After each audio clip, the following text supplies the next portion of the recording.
Hello everyone, Prizmere here. Today we have the Milepost Zero update notes, and the update itself I'm currently sitting and waiting on for the maintenance to complete, so there is probably no better time to go through all of this.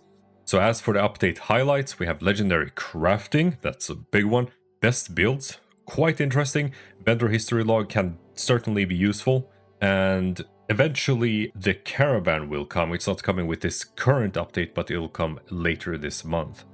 We'll get into more specifics on all of these a bit further down the patch notes, but one nice additional update that they did is they actually decreased the size of the game on whichever platform you are at. For me, on PC, it went from, I think it was 105 gigabytes down to 82.5 or so. So it's over a 20 gigabyte decrease in size, which is always welcome, of course. And here we have some more information about legendary crafting, which is arguably the most interesting part of this entire update. It's going to change up the game of how to obtain your god rolls, best possible rolls. I do have a video on this legendary crafting system, so do check out the description if you want more information on that.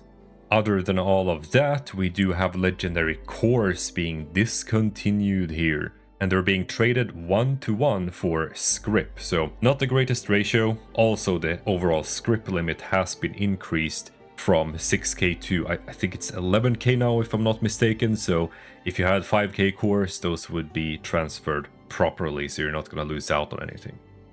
Best builds is a new social system that allows you to submit, visit, and rate camps. So essentially, if you have a camp, you can put it out to participate in best builds, and then people can visit that camp and leave it a like, essentially, like you should do on this video if you like it. See what I did there? A bit sneaky. Either way, as far as I understand it, if it has a certain amount of likes, it's going to be displayed on all adventure servers, or maybe a select few. I don't have the details on this specifically, but something along those lines. So essentially, this is fantastic for camp builders, for you who might want to display your camp for the rest of the Fallout community. And all of the information on how to submit it and stuff, it's going to be in the patch notes, so I will also of course link to that in the description, so you can check it out in more detail for yourself. And here we have the vendor history log, which is going to display what items were sold, what price they were sold at, and who bought it, which is quite interesting to see. And it's going to log any transaction that happens during the current play session, so if you do swap servers, it will be erased on the next one. A bump in the road, that is caravans, which we expected to have with this update, but it is arriving later this month instead. Unfortunately, that also means that the, what's it called, the V63 carbine rifle, I think it's called, the new energy ramp-up rifle, is also going to be delayed, I would assume, at least, considering it was a purchasable plan from one of the NPCs that you get with the Caravan. So gonna have to wait a little bit longer for that one. We're also gonna see the release of the new season 18 Country Roads.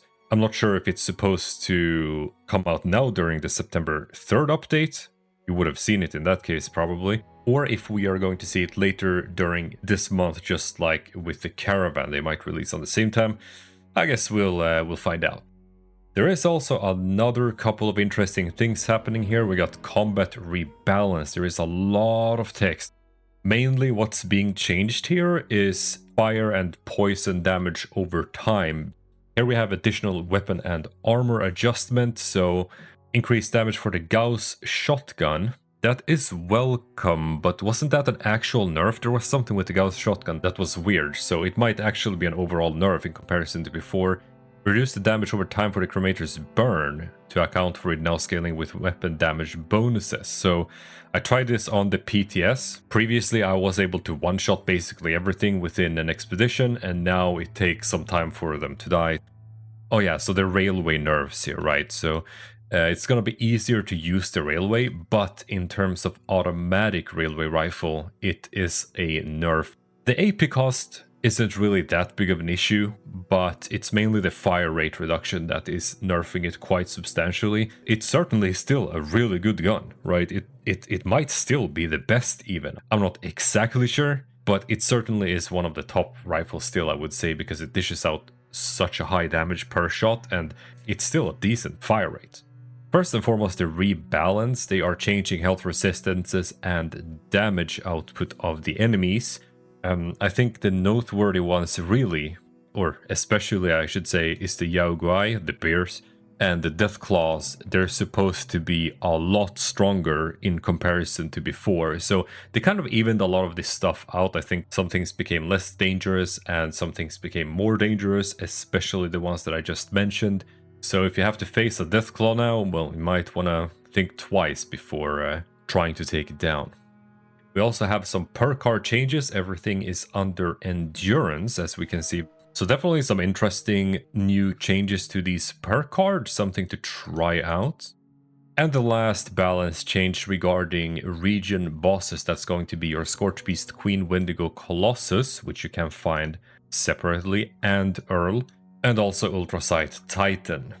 So previously, if you used VATs with critical hits, that would bypass damage mitigation from the bosses. And the same goes for damage over time effects, though I guess that was not so widely used. I'm not entirely sure about that.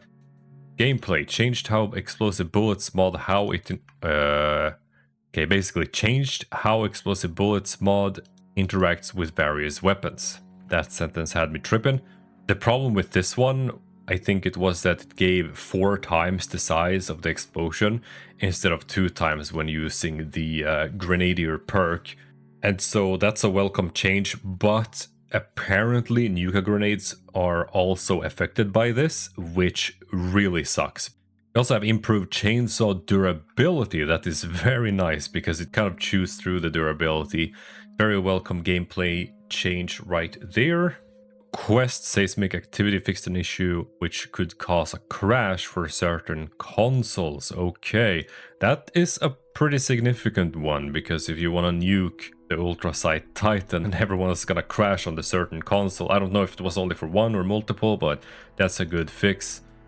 Eviction Notice. We have decided to revert the change we made to the legendary creature spawn rate in the PTS, while we spend more time investigating how we want to make sure all public events are rewarding.